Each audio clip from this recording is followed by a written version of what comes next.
Good morning. I'm Chris Wood, editor and publisher of BizWest, and it's my pleasure to welcome you to Diversity and Inclusion, Building a Stronger Business Through Diversity webinar. This is the first installment in a webinar series on diversity presented by BizWest. Smart business leaders know that creating inclusive, diverse workplaces isn't just the right thing to do. Research indicates that diverse teams are more creative, more innovative, and higher performing. Embracing a diverse workplace has been shown to increase an organization's bottom line, making you better qualified to serve diverse customers and communities. Our goal for today's webinar is for small, medium, and large businesses to gain insights into how they can strengthen their organizations through policies that encourage diversity and inclusion. I would first like to thank our sponsors for this webinar series, including Anthem, Bold Font, and Delta Dental. We could not produce events such as this without their support. For much of 2020, the United States and many other countries have been immersed in a discussion of racial justice, from the death of George Floyd on May 25th to new information about the death of Elijah McClain in our own Aurora, Colorado, to other examples that have been too frequent. Discussion about racial justice has led to a further discussion about race and diversity throughout our lives, including our places of employment. Today, we look forward to advancing that conversation with three leaders on the subject of diversity and inclusion.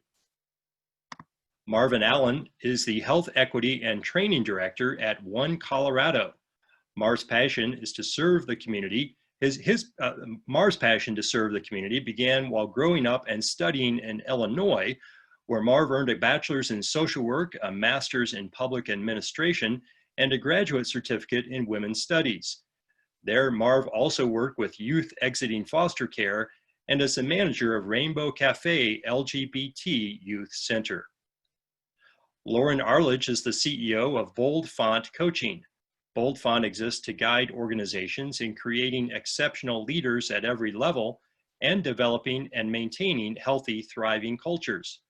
Lauran has spent the past 2 decades leading diverse teams in the education, public health, and technology spaces, where she drove breakthrough results by designing and delivering complex, people-centered programs. And Kim Drumgo is Chief Diversity Officer at Anthem. She is responsible for leading all aspects of Anthem's diversity strategies, programs, and vision across the enterprise. She provides expertise in understanding various dimensions of diversity, including ethnicity and race, generation, gender, abilities, and LGBTQ. She has successfully led the development and implementation of diversity and inclusion strategies, diversity and inclusion councils, and various tools and programs that foster an inclusive work environment. And welcome to all of our panelists. I would like to also let the audience know that you can submit questions using the Q&A function of Zoom. We will get to as many of those as we possibly can. This is going to be a very conversational webinar today. We don't have formal presentations from our panelists. We are going to dive right into this very important discussion. 8 minutes and 46 seconds. I would guess that many Americans know exactly what is meant by that expansive time. It is, of course, the amount of time that a knee was held to the neck of George Floyd on May 25th, leading to his death. And I'm curious for our panelists, how has your organization's position on diversity changed since the death of George Floyd, or how have you seen it change in other businesses and organizations? And Marv, I might start with you on this one. Yeah, excellent. Thank you so much for inviting me here. I'm so excited to be with BizWest today and with all of y'all watching. And I think that's an excellent question because I work with One Colorado. We're a nonprofit that covers Colorado and helps LGBTQ folks live better lives and their families all around the state. And so we already considered ourselves to be a very progressive organization. And I won't say that we necessarily felt like we had arrived or were there, but we weren't questioning our our own spot in the revolution and our own place in making change outside of ourselves, you know, like within ourselves. We kind of saw the world as something that we needed to change policies and move along into our way. And I think this really opened up our eyes that we are not, and we're not, and still are not doing enough for racial justice, and specifically for ending anti-Blackness in our communities. When we talk about LGBTQ issues, too often we don't think about the intersectionality among our community. And LGBTQ issues aren't just white middle class issues, although too long in our history and too long in our policy making, we've really focused on those communities. And I think One Colorado is waking up to, we have to have intersectionality at the forefront. We have to be thinking about the lives of Black trans women who are the most marginalized in the LGBTQ community, and really centering those voices and centering those policy measures so that we can impact everybody in the meantime. Great, thank you, Marv. And Lauran, I might go to you next on that question. You work with a lot of companies as well, obviously, but how has your position changed since May 25th? Yeah, I think the most, I have a lot of reasons to be optimistic right now, and I think mostly because there has been this groundswell. And I think what happened very quickly was the organizations that we support and organizations who are reaching out were just struggling how to articulate their position. And so we had organizations that had very quickly said, this is politics, we're not getting involved, we're staying quiet. And within a week had put out a statement, due mostly because of their employees wanting a statement being made, and also just impending pressure from the outside. And so really having very quickly to struggle and articulate a position was an interesting thing for organizations to wrestle around with. And I think what's exciting and I feel optimistic about is those of us who cared about this issue for a very long time have often felt like we're screaming into the wind a bit. And this really, I believe, all of a sudden it's like, okay, there really is a conversation happening now. And it's not just research that we're talking about, it's really around what does this look like in organizations, just as Marv said, are we doing enough? And what does action look like? What does leadership need to do? And so this has been, a really exciting time for Bold Font, just because we're able to really offer something to organizations that we know makes a difference. And so, the pressure is there, right? And I think a lot of folks are struggling. They want to do something. They believe in diversity and inclusion and equity. They are unsure of what that looks like. And, I think that's something that many organizations, especially if they don't have someone like Kim on staff who can help guide them, really struggle with. And, there's a lot of resources out there and a lot of things to think about. But I think as we move through this, really starting to think about how do we build that capacity in organizations, and then how do we measure and report on that to the stakeholders. The other thing I'll mention is just let's call it the pressures that exist inside the system. So you may have a CEO feels one way, a leadership team who feels one way, staff who feel one way, and a board that feels another, or some diversity inside of that. And so I think it's important for employees sometimes to understand the complexities that leadership is working inside of around articulating and thinking about those things, and who's the stakeholders that are at play, especially when this has become such a political environment. There's a lot to think about, and thinking about your identity and what you're willing to put out there. And so I've heard some marketing people have some concerns about throwing very strong statements out there, and then also feeling nervous about not doing that. So, I think that's the biggest thing we're seeing is just, dedication and commitment, and a lot of questions and support needed in the industries. Great, thanks, Lauran. And Kim, how about for you? How has your position changed, or what changes have you seen since May 25th? Yeah, thank you so much, Chris, and for having me on the program today. Thank you to BizWest. But, I think the way that things have changed for Anthem has been really, really new territory for a lot of our leaders and for a lot of our associates, to be quite honest. I remember watching the video of George Floyd on May 26th. It happened on the 25th, but the video came out soon after that, and was just appalled. And as a chief diversity officer, my mind always goes to, how am I going to help my leaders talk about this, right? Because this isn't something that, I mean, just watching it, it wasn't something that was going to be avoided in team conversations. Even though we're all working remotely, it was going to come up. I was fairly certain that it was going to come up. And my role was really to help prepare our leaders and how to have these conversations.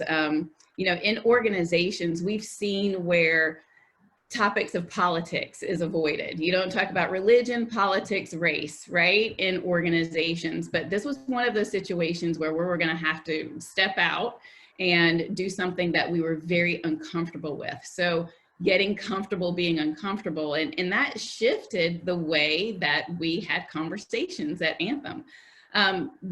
What helped us through having these difficult conversations was our culture.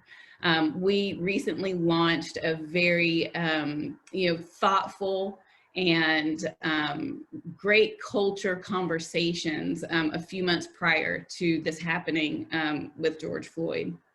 And the conversations basically gave leaders a prompt in terms of how to have different conversations with their workforce. So how do they feel appreciated? Really engaging in dialogue, meaningful dialogue around appreciation and what does culture mean, right?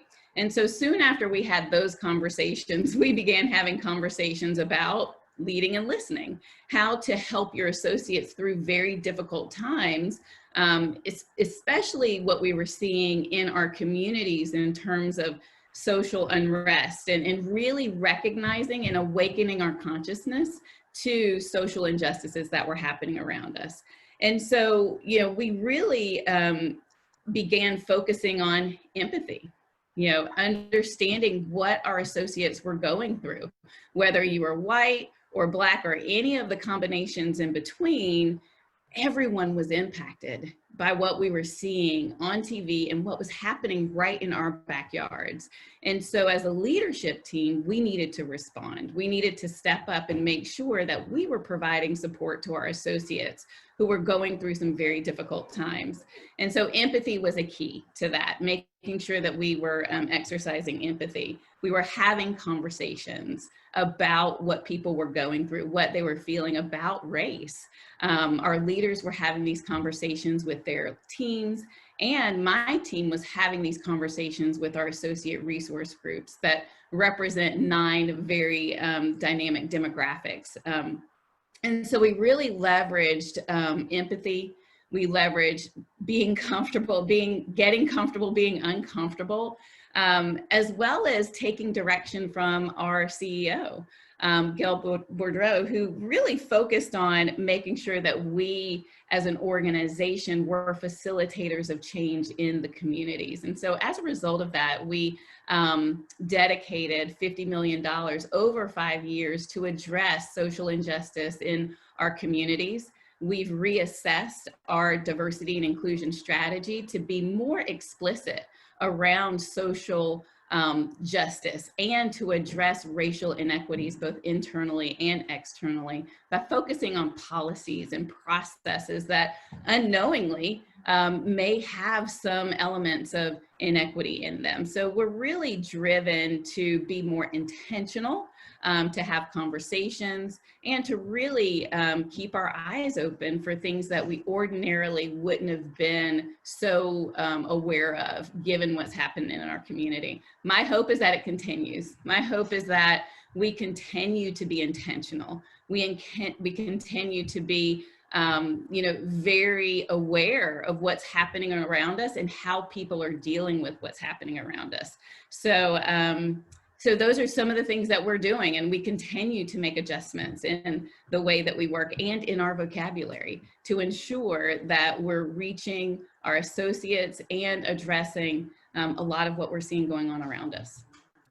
Thank you, Kim. And Kim, of course, in past decades, we've had examples of racial injustice that have sparked social unrest. Think back to Rodney King, and there's far too many examples going back many decades in this country. Does this feel different? Do you think there is opportunity today for lasting change, and that this conversation will not go away? Absolutely. My hope is that it's not going to go away. My hope is that our younger generation continues to press. And I think all of us recognize, as well as the media, recognize that it wasn't just brown and black people who were pushing for justice. It was all of our millennials. And that's the magic, really. It's when you have a group of individuals who speak up for you when they don't have to. And that's the magic. And that's what we're seeing a lot of with our, even as we look at our millennials, Gen Z, that spirit, that tenacity, and understanding of, really what how history was wrong, and we need to create a different perspective, I think is going to continue to push corporations to do things differently. I also think that I'm seeing a lot of CEOs step up in a different way to make a stand. So what I love about what I'm seeing is that it's not being driven by policy, if you will, but we should look at policy. We're missing that step. But I think what's happening is that our younger and our, corporations are taking a stand. And I think that's where we're going to see the momentum continue. As long as we have those forces of individuals and corporations who are pushing for change, we'll continue to see that change. I'm hopeful for that, at least. Great, thank you, Kim. Marv, I'd be interested in your thoughts on that.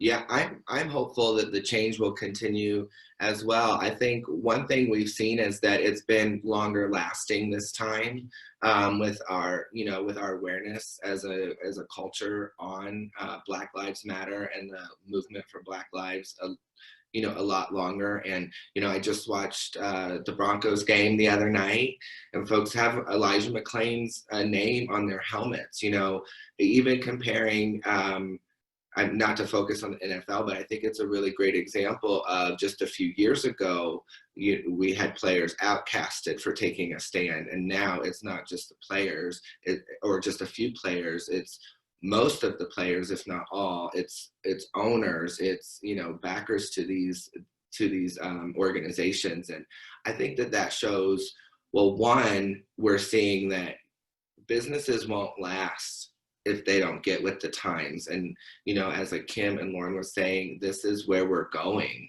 I do have hope that it's not going to stop. I think that the pressure is to keep it going. We have a lot of momentum in the movement and a lot of awareness at a level that I have never seen before. And yeah, y'all are so right. Like, we have young people who are driving this and saying, and older generations who are like, I've been here before and I'm tired. I've done this march before. I've done this protest before. I've asked for this legislation before. But now what we're seeing is we are getting more of that legislation. Funding is changing. Laws are being passed. And so this is the beginning. This is just the beginning, I believe. Thank you, Marv. Lauran. Yeah, I feel the same way that they do. And I think that I agree that one of the unique things that millennials bring in, and they're starting to get into leadership positions at this point, is they don't mess around. If they're not aligned with your values and they don't think you're on purpose, they're out. And they are not afraid to go get a new job.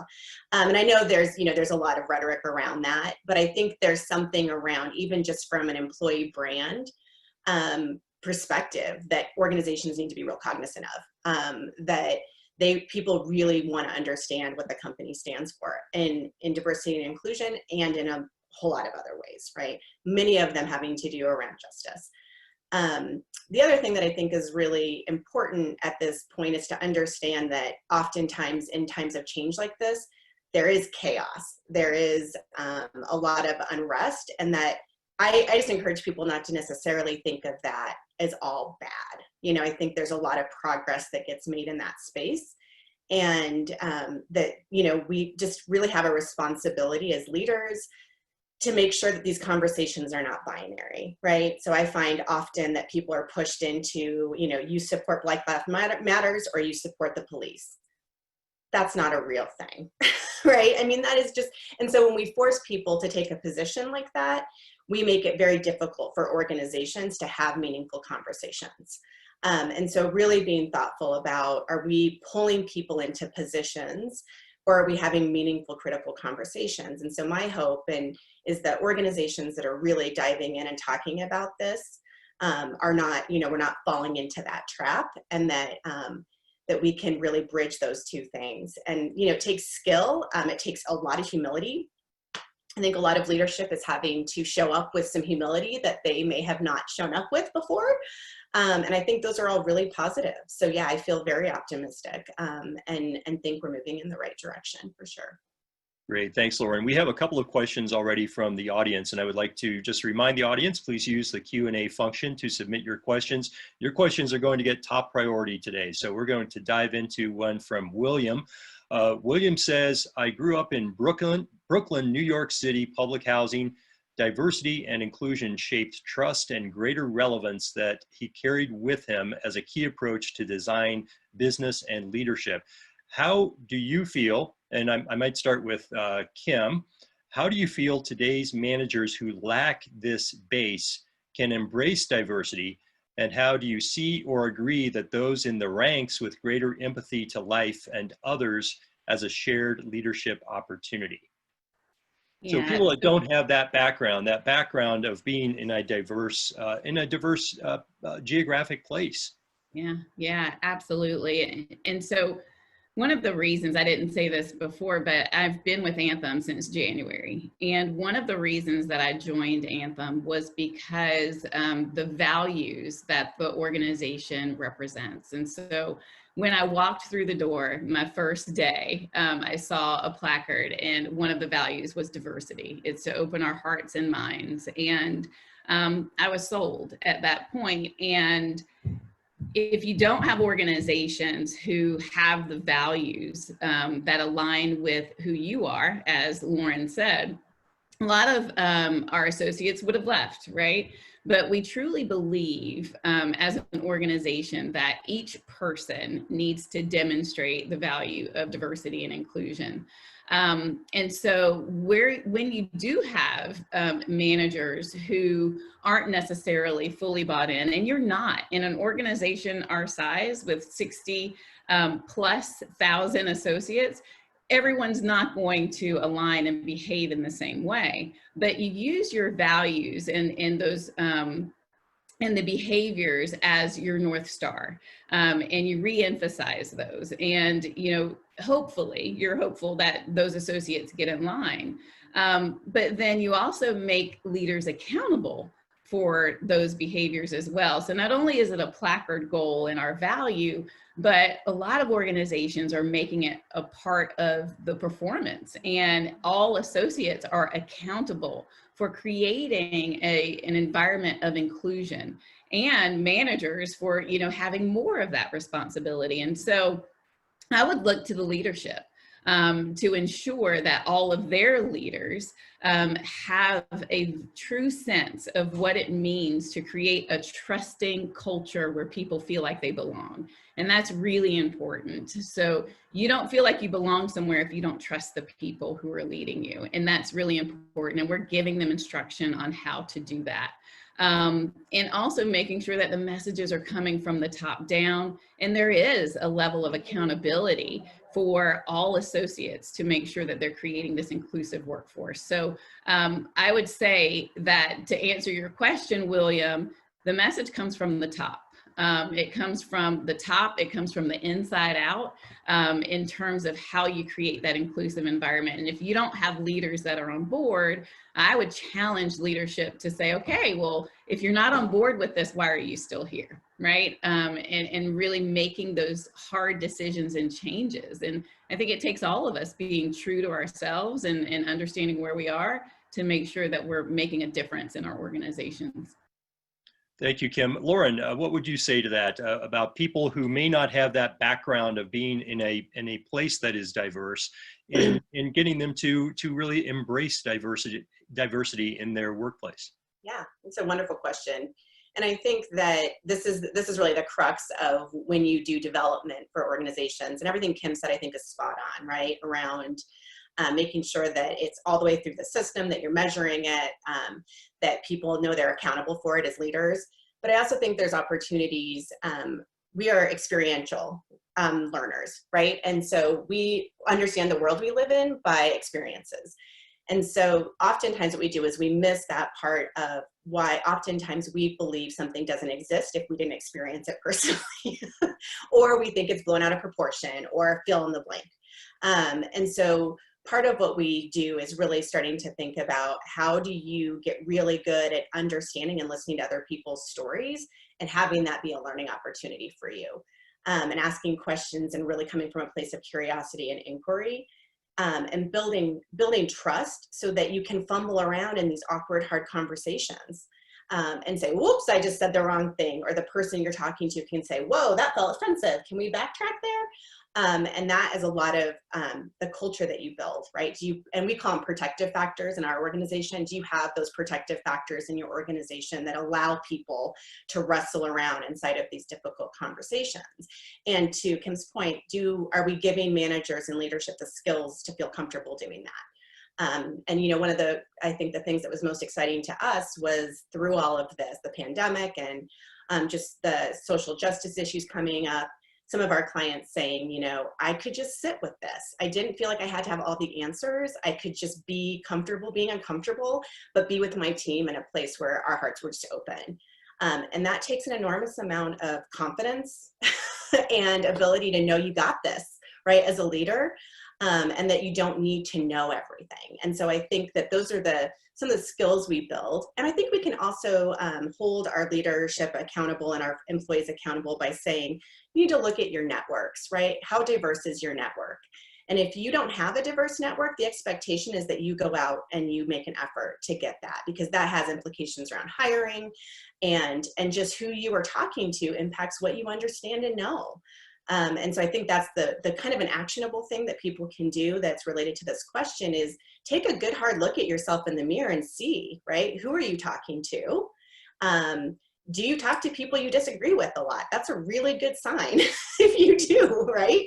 And so surround yourself with people who push you. Look at your network and make sure that when you have a position open, you're making an effort to look at that network that you have that's diverse and bring those people into the fold. And so, I think that all of that, right, that was a lot, but I think those are all really important to us understanding how organizations need to set expectations and help people widen their perspectives.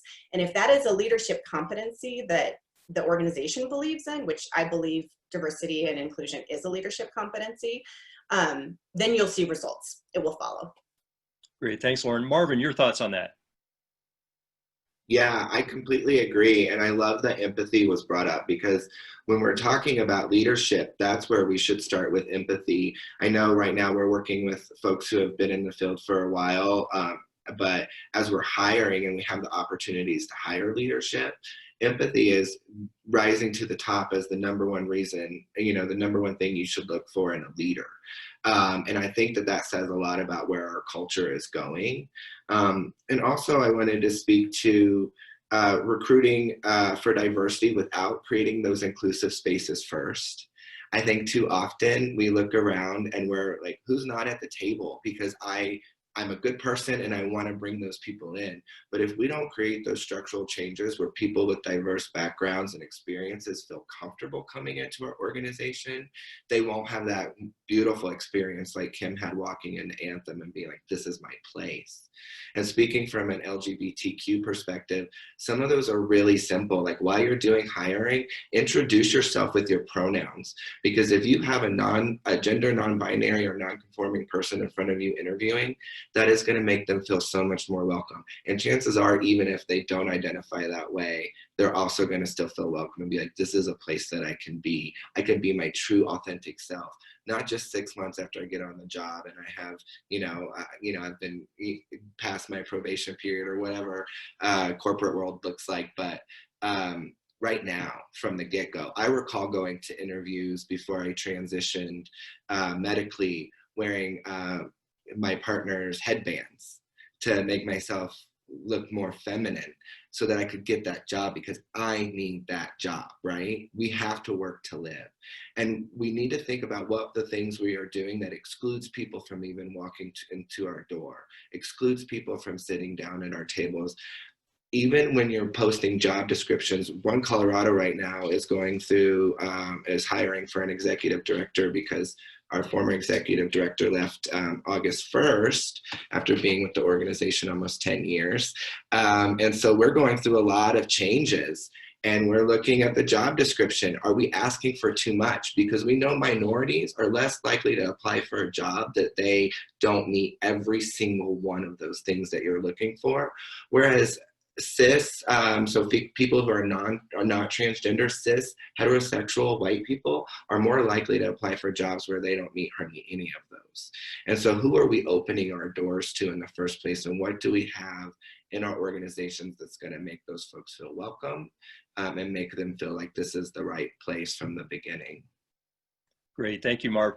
In our marketing for this webinar, we referenced the fact that diversity is important for a company's bottom line in many cases. We have a great question from Christina. I think Christina is maybe calling that into question a little bit, or saying it needs to be much more than that. She says there's so much lip service paid to diversity, equity, and inclusion when diversity equals dollar signs, when the impact needs to be so much more. How do you each measure success of a DEI initiative? And I might start with you on that, Lauran. Bottom line is important, and it will impact a business's bottom line, correct? But it needs to be more than that. So what are some other measures? Well, I think the biggest piece is the commitment to the culture. What kind of culture are you trying to build? And that's fundamentally, if you're not clear on that, if it's not authentic to who you are, then everything falls down, right? You can go through the right steps, you can give money, you can do all these pieces, but if they don't feel it, right, and it's not part of the culture, it just won't take hold. And I think, unfortunately, a lot of organizations, they have to feel the threat of a financial ding before they take those steps, unless they have other experiences that tell them that this is really important from a cultural pillar standpoint. And so I think that what we're seeing right now is exactly that, is that those folks who didn't want to say much at the beginning were all of a sudden feeling like, oh gosh, this is going to have real negative consequences on my brand and potentially our financials if I don't make a statement, but also, the respect of the employees. And so, I think that what we try to do is ensure that we help organizations build such strong cultures that is so authentic to who they are that they can weather these things and be prepared to take a stance that's authentic to them and not be scrambling. But, I think everybody can see through it, right? And I mean, organizations are getting criticized all the time for, hey, you put this great ad out, and then what are you actually doing? And so helping organizations understand what does that actually look like? Everything from every part of the talent life cycle to, the metrics that you're measuring, how you're reporting those things out to people, and holding yourself accountable. That really feels like the things that are kind of critical at this point. Great, thanks, Lauran. Kim, how would you reconcile that, or how would you respond to that question about bottom line versus other ways to measure success of a DEI initiative? Right. I reference these as lag versus lead indicators, right? Oftentimes we look at the metrics of the number of people that are represented in the organization. And that's the only metric that we look at. And it's an important metric, and a lot of organizations are publicizing that information. And a lot of people who are looking for suppliers are asking their partners for that information. So I think it's very important to demonstrate how you're moving the needle in diversity and inclusion through representation. But I also consider that a lag indicator, because that doesn't happen until you're doing a lot of the things that Lauran was talking about in your culture. And so making sure that you're measuring associate engagement scores, looking at how your associates are showing up, how productive they are, what is the retention rate of your associates. That's another way to measure your success. Because what's happening on the inside of your organization is going to show on the outside. And that's what a lot of organizations or companies who want to do business with you are looking at. How are you fostering trust? How are you fostering belonging, equity, all of those key elements of humanity in your organization? And so I do believe that we need to look at it more balanced. So looking at what those lag indicators are, as well as looking at the behaviors, the engagement that you're instilling in your workforce, and measuring those both quantitatively and qualitative. And once you see those indicators rise, you'll see the representation rise as well. I always like to say, once the tide rises, all boats will sail. And the tide really is that culture piece. It is how you behave and what you're holding your associates accountable for. That's where you'll see those metrics raise as well. Great, thank you, Kim. Marv, how would you measure the success of a DEI initiative beyond just a company's or an organization's bottom line? Yeah, I think I would think about it financially on the other side. How much is the organization willing to invest in what they want their organization to be? There's a great quote from Joe Biden: "Don't tell me what you value, show me your budget and I'll tell you what you value." Because that's very, very true. And not just are we doing initial trainings or coachings. I love Lauran's style where she begins with coaching. So not only are we doing trainings or coaching, but we're following that up with even more chances to learn, even more space within our organizations to learn. I really see an organization that values diversity and inclusion. One, how do you react to when you get a critique? If an employee comes to you and it says, I'm experiencing discrimination, what is your reaction? Do you silence that person? Do you try to sweep it under the rug till time periods to report that have passed? I mean, these are things that we see organizations doing.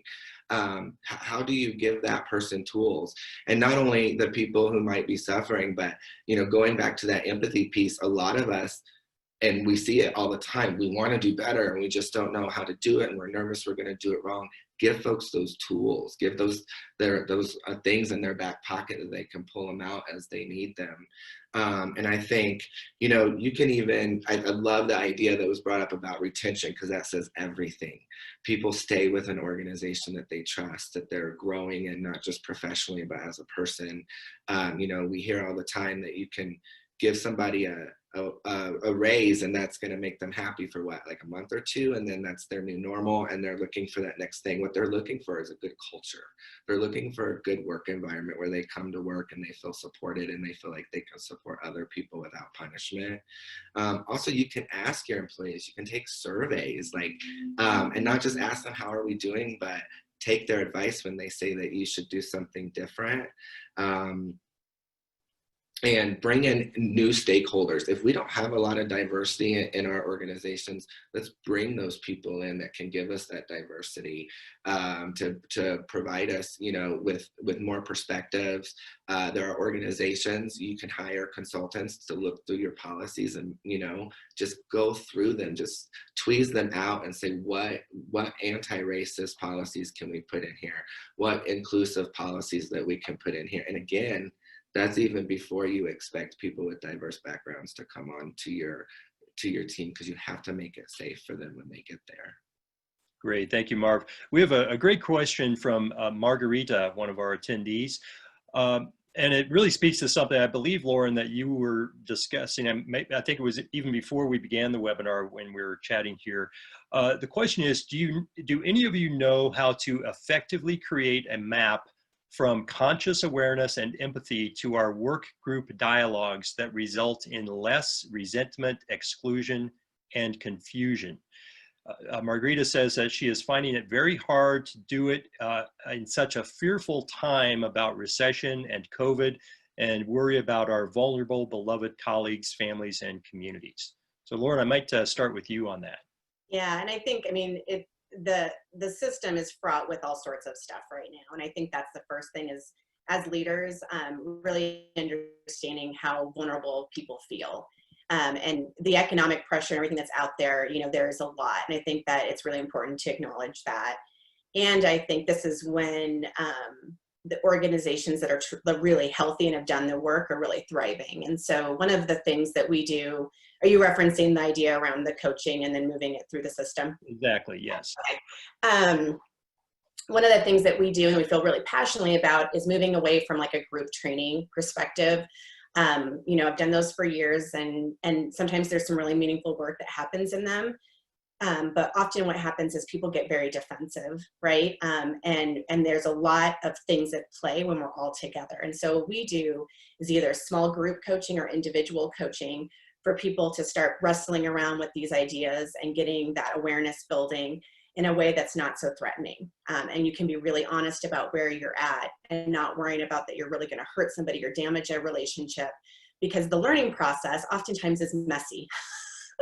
And we have to hear ourselves say things and talk through it to get that place. And so what we try to do is create an environment where that can be safe for the person, and it can be, and not cause damage in an organization either. Because we recognize how complex that can be. It can also be done in small groups. But it's a continuous effort. It's not a one and done. And that there's a real focus on understanding how we talk about diversity, the different parts and pieces of diversity, and really being willing to explore where your own privilege lives and get really honest about that in all the different ways that privilege shows up, right? Not just race and gender, which is the ones that get the most attention, right? But that we really hold people where they're at and bring them along. And then once that's established, we can move into group conversations that are productive, are healthy, and we still have the ability to mess up, say the wrong thing, give each other grace, move on. And everybody really understands what we're trying to achieve. And so that's what we've seen be successful in terms of creating the skill that people need to have these. And also developing leadership, understanding that building a diverse team is one thing, managing a diverse team is a whole other thing.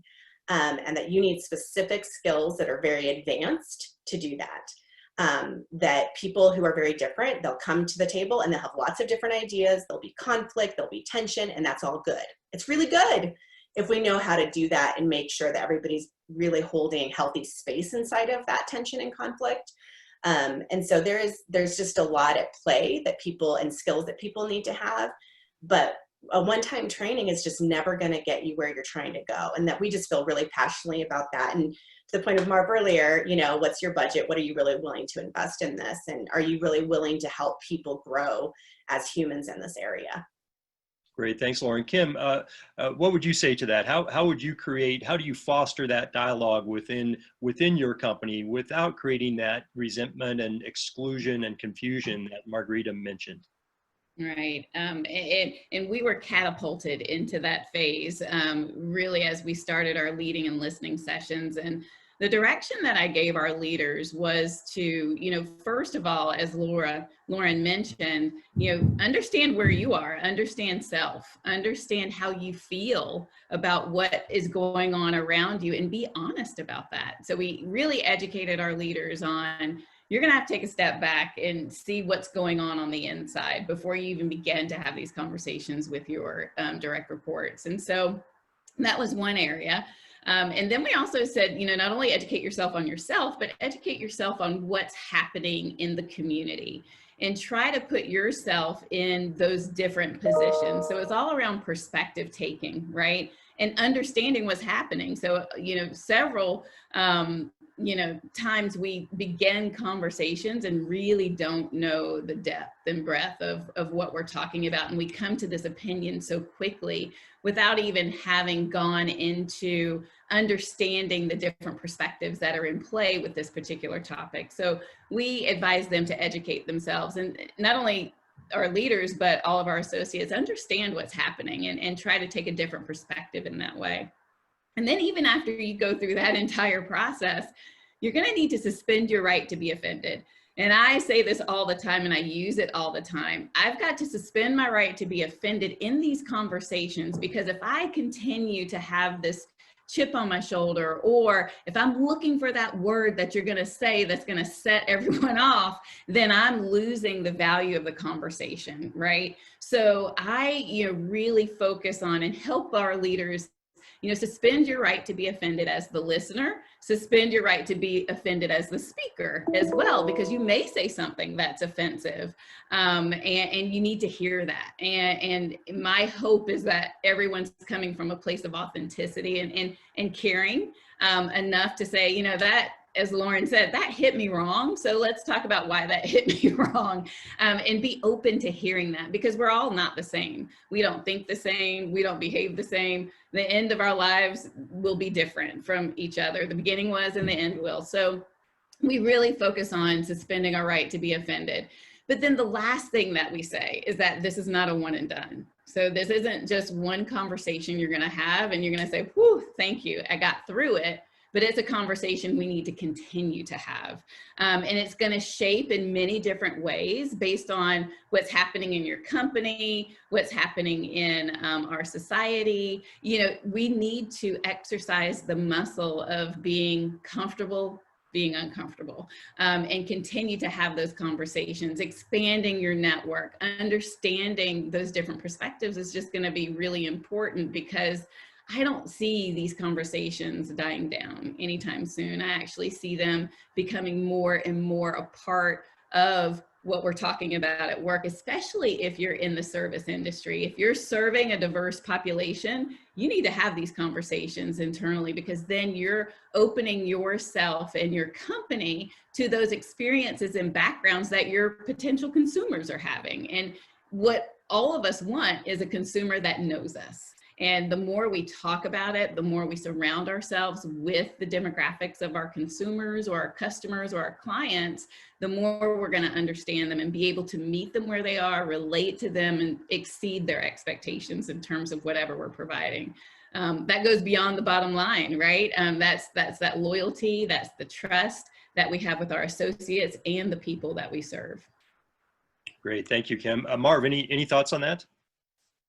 Yeah, I do. I have a lot of them, brought on by just the great comments that the other panelists gave, but it seems really simple, but set some ground rules as a group. I'm a social worker. I come from working with youth, many youth in care. That was a big part of my role with Denver Human Services for a long time. And it's so interesting that, when we sit down to have these vulnerable group conversations with youth, we can do this. We set ground rules. We say those things like, don't, I love your comment, suspend your right to be offended. We say things like, assume positive intent, and don't yuck my yum, and ouch, and we're allowed to say ouch if something hurts, and really setting up that conversation to happen in a way where, one, it's not if you're going to say something wrong, it's when you say something wrong that hurts someone, because you don't get to decide that you didn't intend it that way, and that so they shouldn't be offended, or they shouldn't be hurt. I guess this should be the word I use. They shouldn't be hurt by a comment, because they might be. And we should always remember that language is there for us to communicate with one another. So we have a lot of building to do to get on the same page with our language. What language are we using? What language feels good to you? What language is okay to use now? Because it's constantly evolving. So yes, we are going to say something wrong, but going back to many of the comments, we have to build that trust. And a really simple way to do in a group is set those ground rules, because then people are like, yeah, okay, I'm going to assume positive intent. So if someone says something wrong, I can say that I don't like the way they said it, but I'm not going to walk away hurt. And it also has me thinking about just crucial conversations and other ways that we can, other trainings and tools that we can bring into our organizations to have those hard conversations. For example, with crucial conversations, you start out each conversation with the idea that you care about your relationship, that anything that is said here and anything you say to that person you're speaking to is because you care about the relationship. So you're going to talk about some hard stuff. You're probably going to call them out on something, or say that you don't like something, or say something's not working for you, but it's because you want to find, how do we actually work together effectively? Because we're in this together. We care about our customer, we care about each other, we care about the team we're on, we care about our culture as a whole.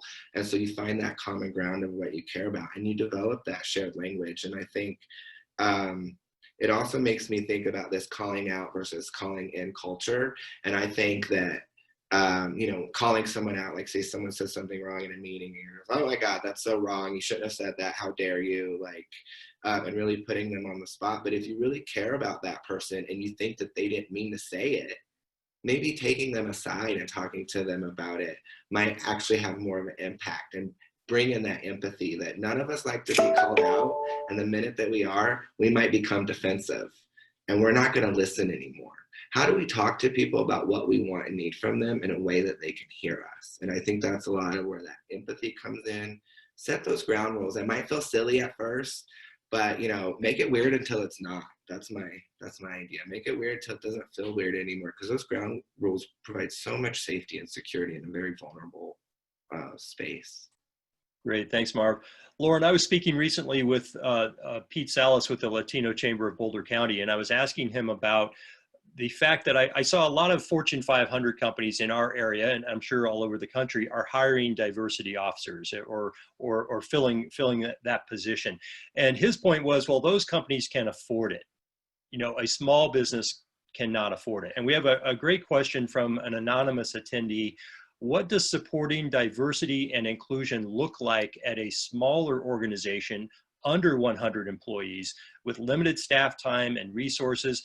And they probably don't have a dedicated D&I staff, and perhaps not even an HR department.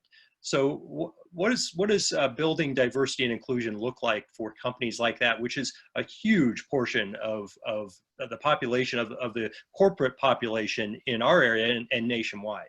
Mm-hmm.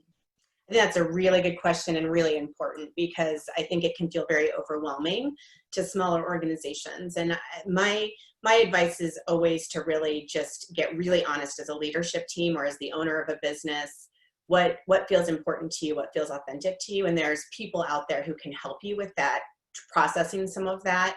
And once you have that figured out, then it becomes much more clear what you need to do.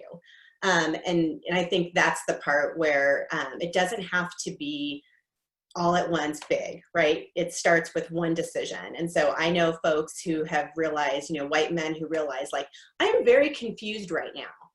I don't know what I'm supposed to be doing. And so they reach out and just sort of start getting information, reading books that they hadn't picked up before. And not that they agree with everything that they read, you know, they get pushed.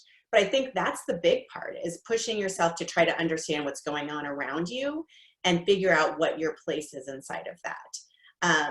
And, you know, call on every ounce of courage you have to make a stand and be authentic and real and about how you present yourself. And so I actually think that smaller organizations have such enormous opportunity, because it's easier to roll things out. It's easier to have conversations. It's less cost prohibitive, because you don't feel like if we give one group, we have to give everybody the same things. And so, you know, really thinking about how do I need to educate myself, and then what supports do I need to make sense of the world I'm living in right now? Because there are people who can help you with that, and don't feel like you're alone. And they're not, it's not all gonna, you don't have to do a huge strategic plan, right? Some organizations are ready for that, but you don't have to do that. There's a lot of other things to do in terms of finding resources and reaching out. And so that would be my advice, is getting really clear on what you believe as an owner or a small business, and then moving from that place. Great, thanks, Lauran. Kim, your perspective on that. Obviously, Anthem is a big organization, but you work with a lot of smaller businesses as well. Yeah, absolutely. And I think that the recommendations that we just heard are awesome. But, you know, just more tactically, you know, making it everyone's responsibility to bring something to the table, right? So something that they learned that they didn't know, and make their education experience an experience for the entire team. And that happens when the owner or the leader says, okay, every Wednesday, we're going to bring in something that we didn't know about a different culture, right? And it can start just as small as that. And that is a level of curiosity. So having that curiosity to go out and learn more, expanding their own horizons and their understanding of the different cultures of the people that they're serving, I think is a great way. And then I also think that, taking it a step further and being more intentional, because I do believe that if we're not intentionally inclusive, then we're unintentionally exclusive. But being more intentional in learning about the people you work with, even though you all look the same, there are some nuances. We're all diverse in a very unique way. And so spending time with each other, learning how it might be obvious that you're the same, but there may be areas where you're different. And if your associates or employees are willing to share, let them share and learn more about the cultures that they came from, the traditions that, they're accustomed to. And so I think learning about the people, starting smaller, learning about the people who are in your nucleus and then expanding that and then bringing more information in is a great opportunity. But I do believe that, smaller organizations have the benefit of this, and they can do field trips and they can do these, really intimate and meaningful activities without having to worry about the broad scale of organization. So take advantage of community events that you can attend together, or any topics that your team wants to talk about and learn together. Great, thank you, Kim. Marv, did you have thoughts on that, on how small and medium businesses can build a more diverse and inclusive workforce when they don't have the resources of, say, a Fortune 500 company? Yeah, absolutely. I completely agree that the gift maybe not be in the budget for these organizations and businesses, but it is in their size, because you can make substantial cultural change so much faster and make it last longer in a smaller organization. I love all the ideas to just get creative. I don't think I have any to add to that wonderful list, but yeah, get creative. Ask your staff what they want to do, and just always have that conversation open. And I think as leaders, we get to model that. If we are vulnerable, then that shows our staff that it's a safe space to be vulnerable. And don't be too nervous about being vulnerable, because our folks follow us because of who we are and what we represent. And if we're not showing them that, we're not giving them that strong leader to follow because of who they are and what they represent. So let them know what your values are. Let them know what's meaningful to you, including like bringing their voice into it, because they're going to have some great ideas on how to get around that. And then I did have another idea of, if it's a larger training you're looking for, hopefully there's a business you could partner with and maybe split the cost if that's the cost. But I think there's a lot of ways you can do it with even low cost without having to split the cost. Great, thank you, Marvin. William had a good comment to kind of close out that topic. Small and medium businesses that practice this will leap past larger firms who are more risk averse and less entrepreneurial. So thank you, William. I want to ask, this might be our last question here. I can't believe how fast this has gone, but and Lauran, you kind of alluded to this earlier, I believe, but what advice would you give to leaders regarding taking public positions on a social topic, including issues of social justice? So I think you have to just get real clear about what you really believe, thing one. Because if it's not honest, it will be lukewarm and everybody will feel it, right? So get honest, and then have the courage to stand next to the consequences of that statement. And I know that sounds easy, and but I think that's where a lot of people struggle right now, is they have a sense of what they believe, and then taking that step and making it public is really difficult. And this is true in every part of our life, that it's easy to feel something inside, but if we don't put a stake in the ground about it, it really doesn't mean much. And so having the courage to do that, and then and being thoughtful in the way that you do that, like don't be reckless, right? There's certain ways to express things, but and then letting the consequences come one way or the other, right? There's everything in life is a choice. So, making a choice, but when you really believe in what the stake that you put in the ground, even if there's some negative fallout, you feel okay about that, right? And I think that when you are disingenuous, people feel it. And it is, you know, and that's what I've said to all of my leaders who have reached out for support through this because they just didn't know what to do. I said, whatever you put out there, you got to really mean it, and you got to feel it from your heart, and you got to be willing to back it up. And so it's worse to say all the right things and then do nothing, right? So I think that's the biggest piece, is getting really clear on what you believe and want, and having the courage to put the stake in the ground. Great, thanks, Lauran. Kim, any thoughts on that? What advice would you give executives or business owners considering whether to take a stand? Yeah, and I agree with Lauran. You know, be authentic. Make sure that whatever you say, you can follow up on. And it's not only seen in the community, but it's also seen internally. So you can make a statement that you're going to do this, and you're doing it well in the community, but your associates aren't feeling it. So you need to make sure that it's, felt from the inside out. And I've said that before. It's something that starts from the authentic place inside of your organization, and then that then translates to what the rest of the community see and feel about your commitment to social injustice or racial equity. And I do believe you need to be very clear on what you mean and what you're going to do and how that's going to show up, so that it's not misconstrued, and that you're very clear on your intentions, and that's just shining through. But also do it for the right reason, right? So doing it for, because you know it's the right thing, I think is very important as well. Because if you're doing it, and I think there's a combination of reasons why people and CEOs and organizations focus on social justice, but make sure it's authentic and it's very clear in terms of what your objectives are. Great, thank you. And believe it or not, we are at the end of this webinar. It went very fast. I want to thank all of our attendees.